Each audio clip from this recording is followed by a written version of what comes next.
University, and my advisor is Dr. Wen-Fang Yen. Today, I'm going to talk about my research.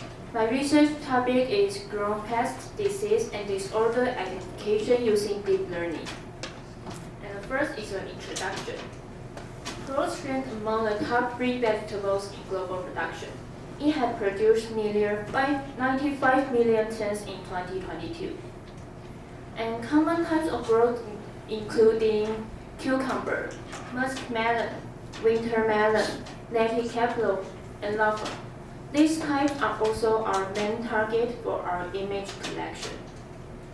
And typically, growers are cultivating during the summer seasons, and a combination of high temperatures and humidity create favorable conditions for the proliferation of fungi, bacteria, and insects, and to effectively reduce the losses resulting from this issue.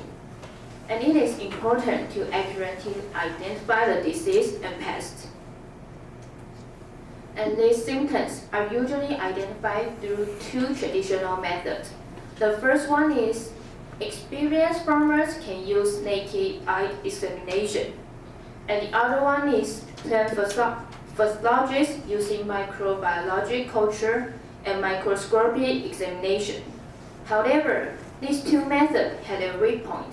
One is imprecise, while the other is too time-consuming and laborious. And thus, the objective of this research is to develop a system that can automatically recognize and identify different types of pests, disease, and disorder in grown leaf images. Next is a method.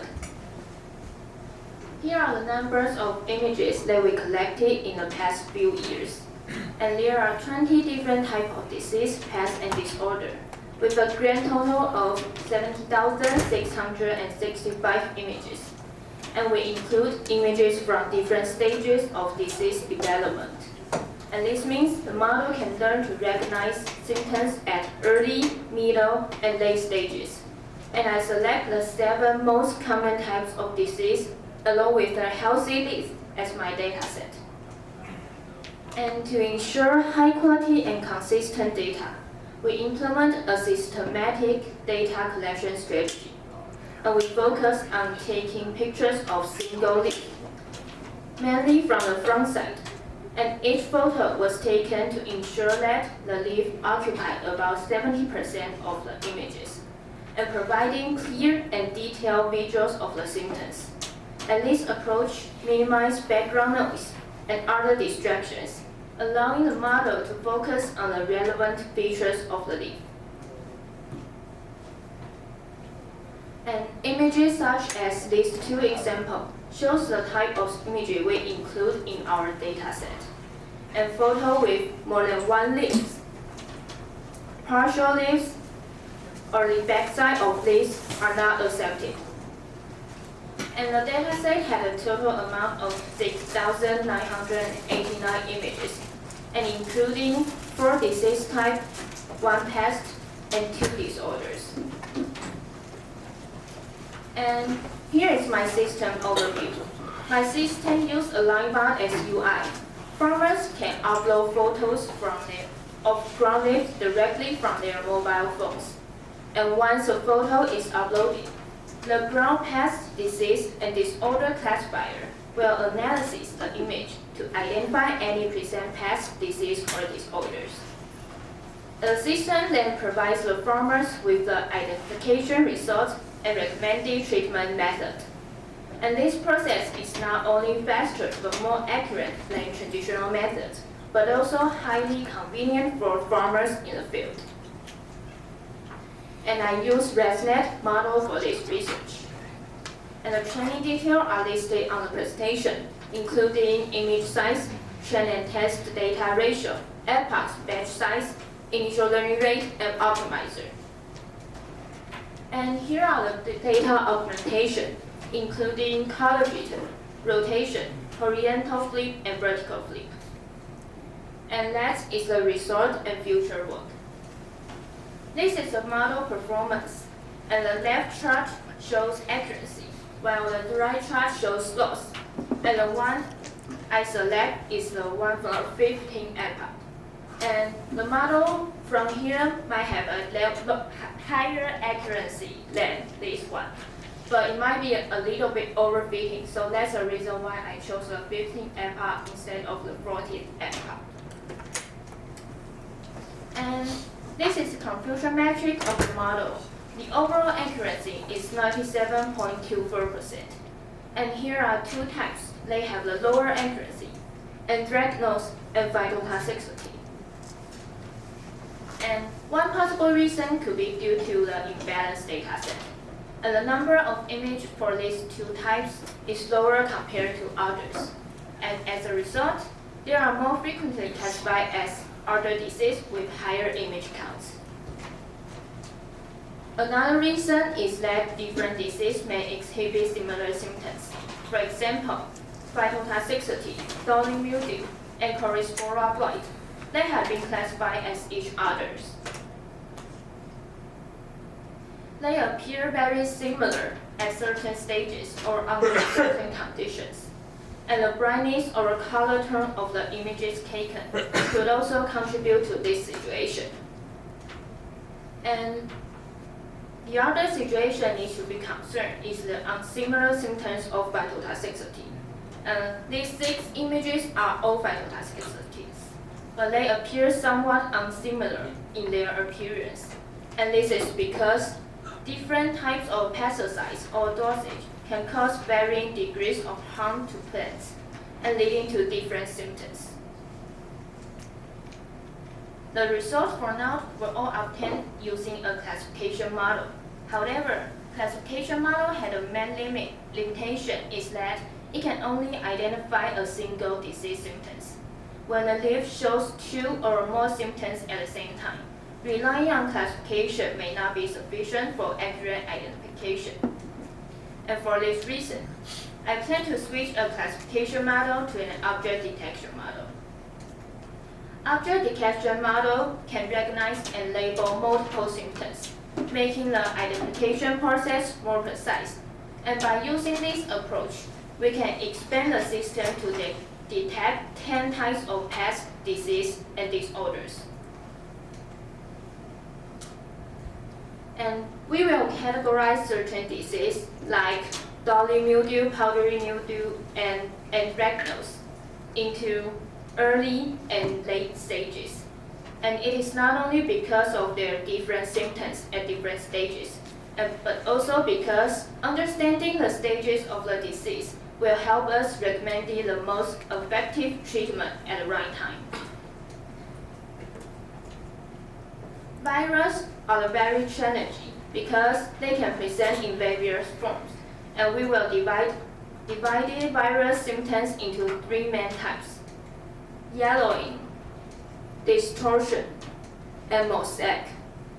And thus, in the end, there will be a total of 15 categories.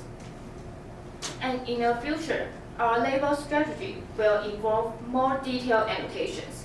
Disease and some disorders will be labeled on the entire leaf because their symptoms often spread across the whole leaf. For pests and other disorders, we will label the specific affected areas, as their symptoms are usually localized. And this comprehensive labeling will help the model recognize and diagnose this issue more accurately. And thanks for your listening. Thank you, Ms. Wen, for your presentation. Do we have any questions from the audience?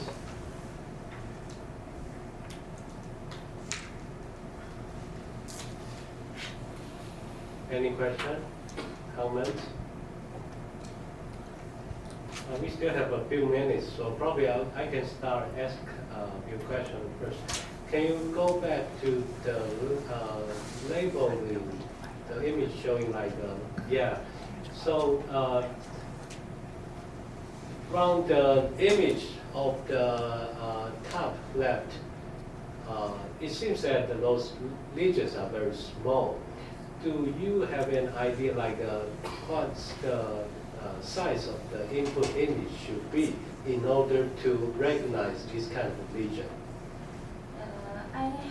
considered this situation before. So I think maybe I can let this whole live as a symptoms. And when we detect these symptoms, and we will further taken a partial leave and to identify this. Oh, you mean like a two-stage process? Yes, yes. Okay. And but how big the image should be at least to identify these lesions? 640 by 640, or do you have any idea? I think it might be enough. Maybe. Okay, might be enough. Okay. Any question from the audience? Yes. Thank you for your presentation. I have some question for the imbalance data set. Is there any further effort to overcome some kind of imbalance? We are keep still taking a picture of this disease. So, and maybe object detection model can reduce this situation because one images can have many symptoms at the same time. So one images might not be one, and maybe we have 10. You know this? And she is comparing like number of images and bounding boxes. Those are two different concepts. Yeah. Yes, sir. So do you work with plant pathologists on this? What I heard is it's very difficult for disease diagnosis there. Sometimes need a microscope level kind of image there. So with your images kind of level is a normal camera images there. Is this sufficient based on your study right now?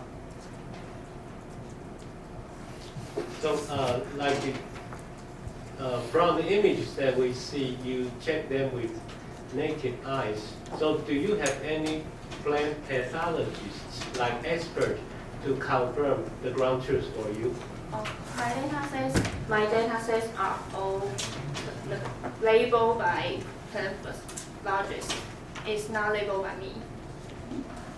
Do you use microscope images or only this level? Because we plan to let the farmers use these systems, so the farmers will have only cell phones. So our training data set are all taken by cell phones. Any other question? We still have like 1 minute.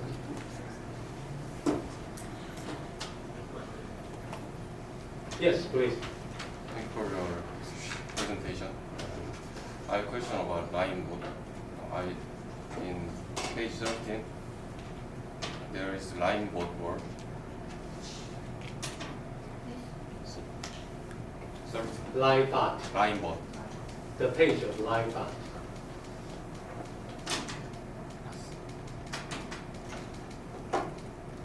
Yes, I have two questions. First, what's the main role of that line mode controller?